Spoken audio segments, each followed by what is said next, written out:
Pate, lived at 310 Beauty Crest Drive in Dallas, Texas. On November 22nd, 1963, I was employed as a mobile newsman for radio station KBOX in Dallas. And I worked a split shift from 6 to 9 in the morning and from 3 to 6 in the evening. On that particular morning, John Kennedy was arriving in Dallas, and I decided that without getting paid overtime, I would go ahead and work and cover the arrival of John Kennedy at Dallas Love Field and on to the Trade Mart, who goes by the name of Ron McAllister, currently on KLIF. And he had one mobile unit, and I had one, and he was going to take over the coverage of the Kennedy arrival at the Dallas Trade Mart, and I was going to cover the color at Dallas Love Field and hopscotch in and out of the motorcade route, giving locations and the color of the activities around the motorcade as it progressed through the downtown area. Of course, a lot of people were waving signs, and one reason why I wanted to particularly cover this motorcade was about a week to a week and a half before Kennedy was to arrive. There were numerous types of pamphlets put out about Kennedy wanted for treason and etc., but there was several pamphlets that were put out in the Oak Lawn area around Lemon Avenue and Oak Lawn, where Kennedy was to cross that intersection en route to the Trade Mart with, I don't remember exactly all the wording on these pamphlets, but they were stuck on the windshields of automobiles in the shopping area that said, "Patriots wear mourning clothes, November 22nd." Referring to John F. Kennedy, mentioned something, or the pamphlet did, about John F. Kennedy and Jackie Kennedy arriving in Dallas, and thinking that possibly some eggs or tomatoes might be thrown, not ever thinking about the scope of someone shooting the president. But this was the primary reason why I decided to go ahead and cover it. The second reason was that I had a Channel 2, which very few mobile news units in Dallas had, which is at the particular time, was a secret frequency of the Dallas police. And the entire motorcade route was to be covered. All the transmissions by two-way radio were to be covered by Channel 2. So I thought that if there anything was happening, that I would be able to cover it over this two-way radio to the Dallas Police Department. And this is how I happened to be actually in front of the Kennedy motorcade when the shots were fired. I had crossed in and out. I was running down Cedar Springs as the motorcade was going down Lemon Avenue, and I would cut into Lemon Avenue and make a report as to the location of the motorcade, then make a U-turn and go back to Cedar Springs and race at a high rate of speed 10 to 12 blocks down the street, then get back into the motorcade area and give another report. And when the motorcade got to Cedar Springs at Harwood and turned left to go to the downtown area, well, naturally I knew that I couldn't do this due to the crowds in the downtown area, so I proceeded on to Elm at Houston. I was going to wait until the motorcade turned onto Houston Street, then I was going to proceed on to the Trade Mart, and then Ron Jenkins would take up the motorcade from there, and also the dinner at the Trade Mart.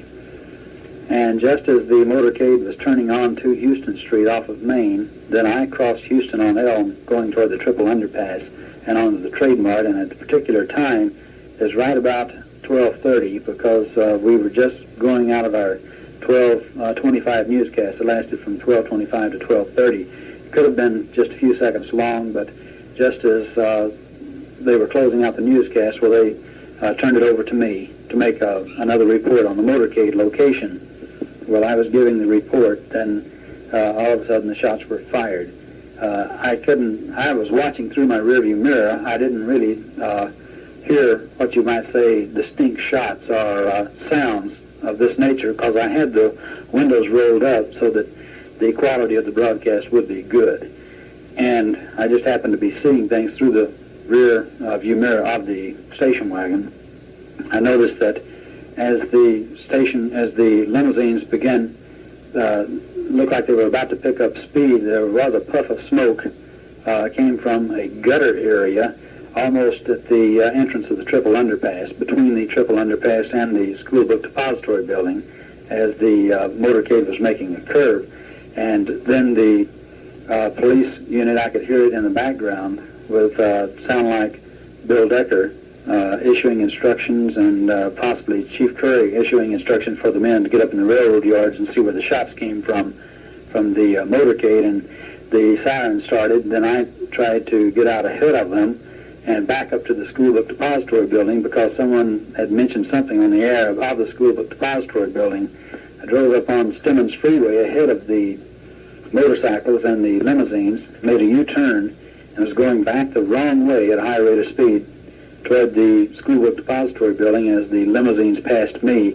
And I made a report that the president, you could see him lying down, and there were Secret Service men. I had this also on the radio, that Secret Service men were standing up, what I would assume were Secret Service men, standing up in the limousine, and then both of them were pointing machine guns at me as they went by. They were what appeared to be machine guns anyway. And, of course, I was quite scared afterwards. But I proceeded up to the rear of the school book depository building, and fire trucks were arriving, and they were roping off the area with ropes and searching for the killers of John F. Kennedy. About the man that let you in? How about the man that let you in at the back?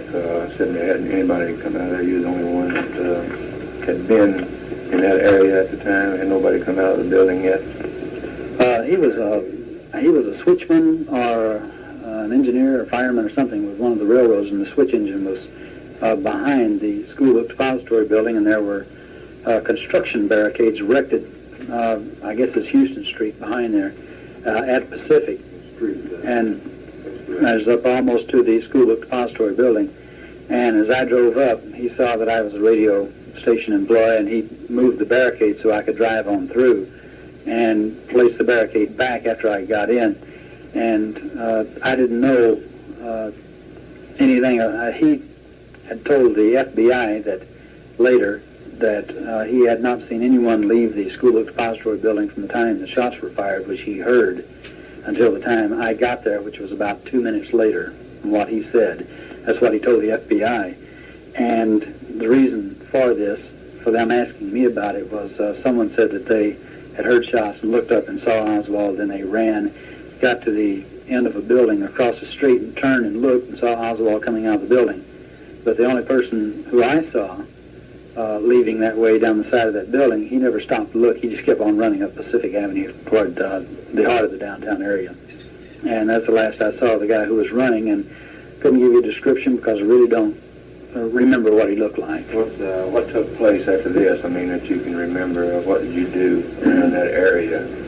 Well, I just got reports of what was happening. I made a couple of reports from the location, well, several as far as that goes. There's a 33 1/3 LP album that's out by Cole Pix Records. Columbia Pictures owns it, called 4 Days That Shocked the World. This was just fairly recently after the assassination and the killing of Oswald in the basement of City Hall. And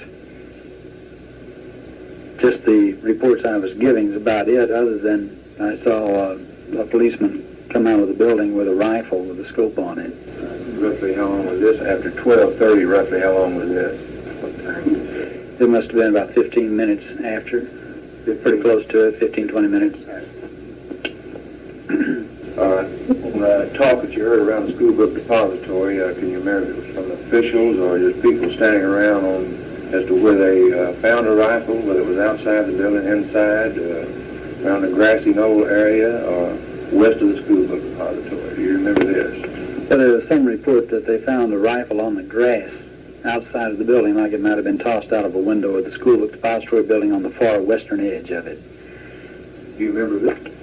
Do you remember who made such a statement as to was there capacity or anything? Was it just a plain citizen or somebody in authority? No, I really don't recall, but I think that it was one of the other radio stations, because what I was doing is I was told to stay exactly where I was, and all the activities going around. I got a few interviews, but from police officers and people like this. But as far as official words and things like this. I didn't hear too much about it other than other radio stations. I was hitting the push button on the radio quite a bit to see what else was happening, because this was another source of information, see what the other people were saying. However, I did notice one thing, that I had, I had a report on Channel 2 that the police were to furnish an escort for Sarah T. Hughes to go to Love Field, that Lyndon Johnson was on Air Force One waiting to be sworn in as the new president, and about 15 minutes later I heard KLLD say that Lyndon Johnson was in hiding and no one knew where he was, and I heard KLIF say something about Earl Warren was flying in to swear Kennedy in as the president, so I figured that I had just about as good as information as anybody sitting where I was. Do you remember anything about a Secret Service man being shot in another part of Dallas, and as to what time that was, and if it came over Channel 2 or what?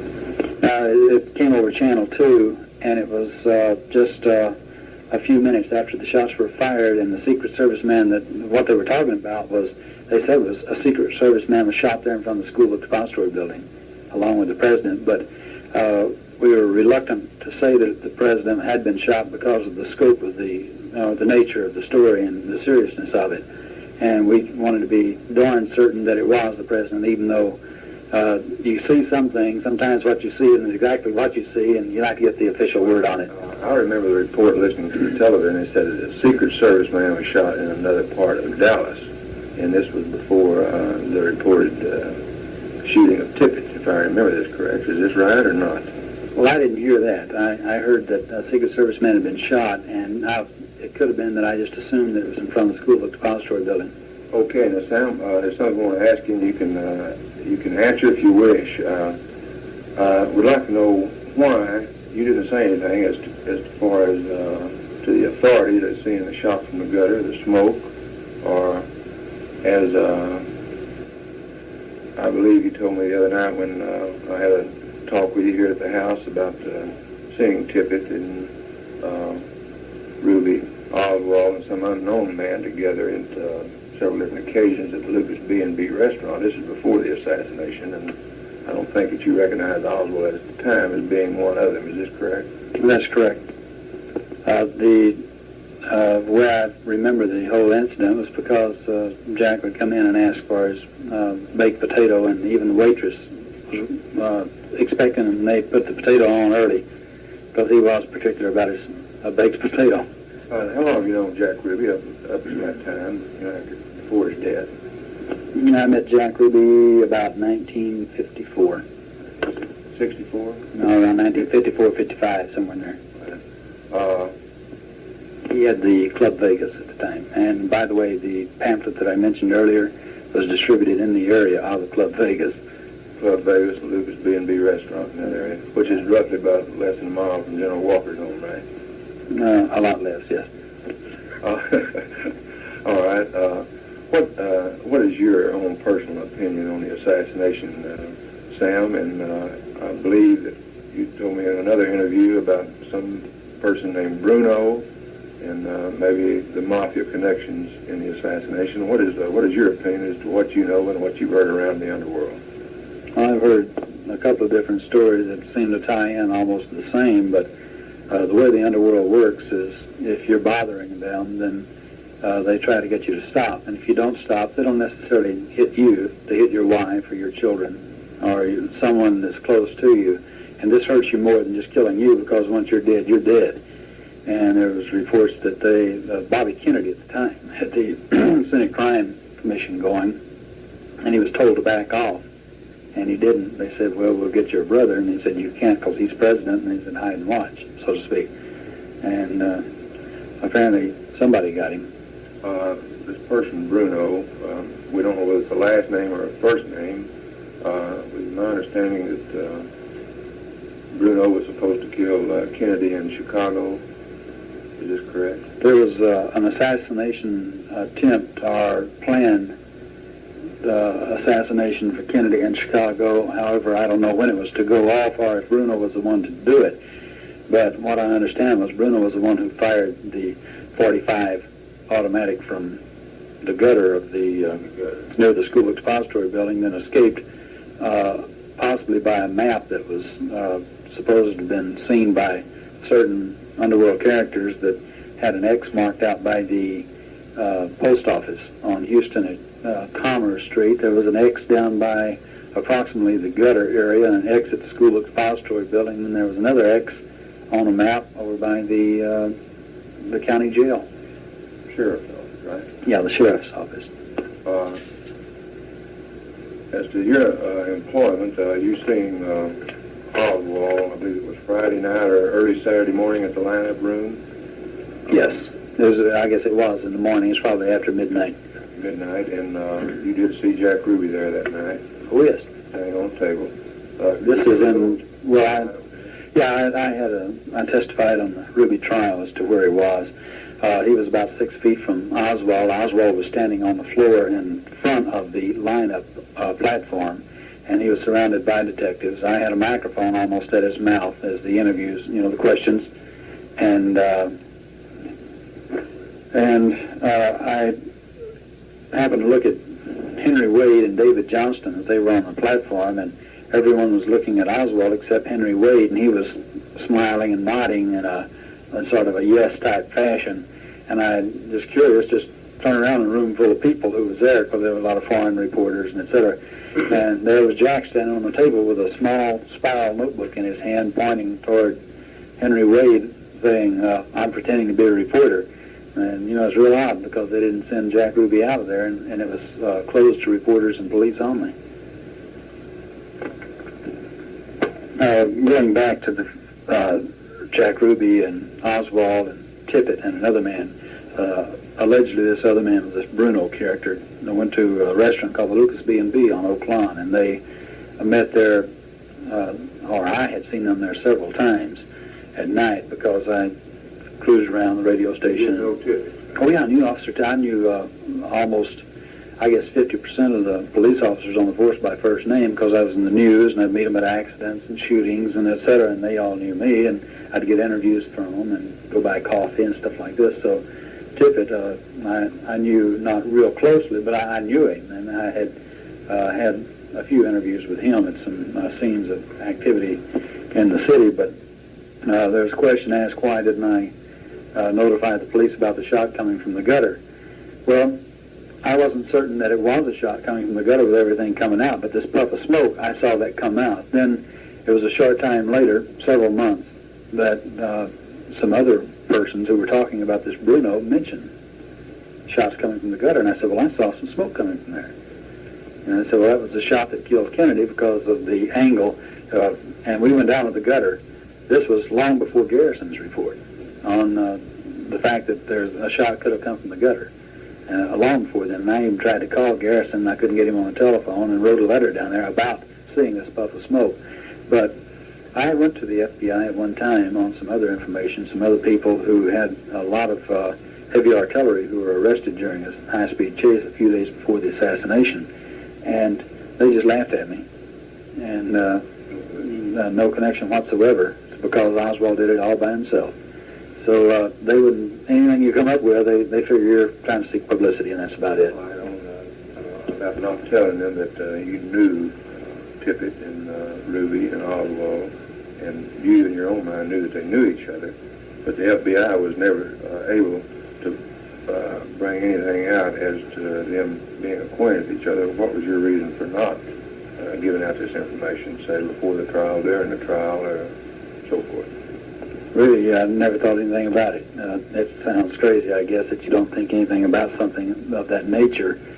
But at a particular time, I guess I just didn't really tie in that it was Oswald and this Bruno and Tippett and Ruby, for one thing, because Ruby knew, I guess, 80% of the policemen on the force. And he was always talking to them, giving them whiskey at Christmas time for Christmas gifts and things like this. But as far as bringing it up in the trial, there's a lot of things you can't bring up in a trial unless you're asked. And it's just like when Belli, or when Tannehill asked me, was Ruby in a position to kill Oswald, being 6 feet away from him, the night that he was in the assembly room? Well, everybody jumped up and started objecting, and the objection was sustained. So a lot of the stuff they ask you, you can answer, or it's objected. But there's a lot of stuff that they don't ask you, and you can't just come out on your own free will and start. And besides that, there were several people already meeting untimely deaths, and it kind of, shakes you up, and I'm no martyr, no. You're no hero. Right. Well, my ideas as far as Tippit, Oswald, and Ruby, my personal feeling is Ruby and Tippit were insurance policies. In the respect that, say, Mafia, for instance, if they want someone killed, they'll hire a guy, and this contact hires someone else.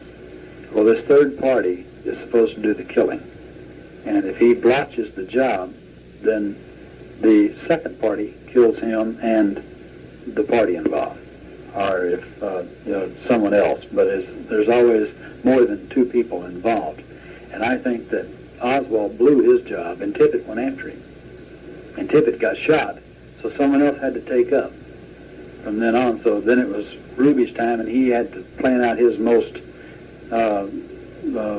you might say, opportune moment to get at Oswald. The job's done right, do it yourself, because you go next. That's right. If you don't do it right, you might as well leave because they're coming after you.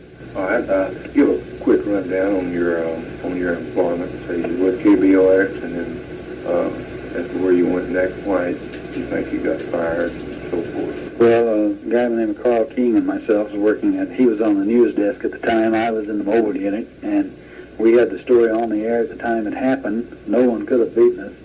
And we got back to the radio station. The manager and the news director was just praising us very highly, saying thank God for Sam, because he was right there. If it hadn't been for him, well, we'd have missed it. Now, this was after the Kennedy, right the night that Kennedy was shot, or the day Kennedy was shot. The Oswald interview lineup. Is this after that? It's after that, yes. After the Oswald lineup. And then they called us in the next morning, or they said, come to the station, got to talk to you. So I beat it out there real quick, and they said, due to budget reasons, well, we're going to have to let you and Carl go. So that was it. Then I went to work for Jay's Home Furnishing as a sales manager. Then I attended the Ruby trial as a witness. And then shortly thereafter, this management had changed at the radio station. They called me and asked me if I'd come back. And we were talking in one interview about George Lincoln Rockwell. He had slipped into he said he didn't slip in. He went into the Marriott Motor Hotel one night when I was working in K-Box, and a year later after it was after the Warren Commission's report, and it was while I was at K-Box, and so I would say that it was before 65 anyway, because I left and went to KLIF in 65. But we were talking in the room, and he said, we asked him what he thought about the Warren Commission report. He said, well, he hadn't read anywhere yet where they had investigated Lyndon Johnson. And I asked him, I said, well, do you think there's any remote chance that Johnson could be involved in it? And he said, well, all through history, the number two man's always tried to get in the number one man's spot, and said he can't see any difference in this case. You said you had the hood of your car blown off one time by a bomb, so undoubtedly it must not have been very strong, or they botched the job. One or the other. Either way, it damaged my car pretty heavily and scared the devil out of me. But the car caught on fire, the hood blew off, and this was while I was working as news director at KVIL, and I had some reports on. Yeah, about 1968. And kind of an ironic thing, I had a program called The Eavesdropper, uncovering crime and underworld, stuff like this, and I had a story on the true facts about the Kennedy-Oswald-Ruby affair, and then it was the next night, on a Sunday night, that the hood was blown up. Did you find anything else around your car later on after this in the way of bombs or anything? One restaurant parking lot one time, two guys were putting one in the exhaust pipe of my Cadillac, and the owner of the restaurant happened to see them and hollered at me, and we took out after them, but when we ran out the door, they had cut out. Catch anything, you didn't get anything out of your car? They didn't have a chance to put it in? Yeah, we got a blank powder bomb out.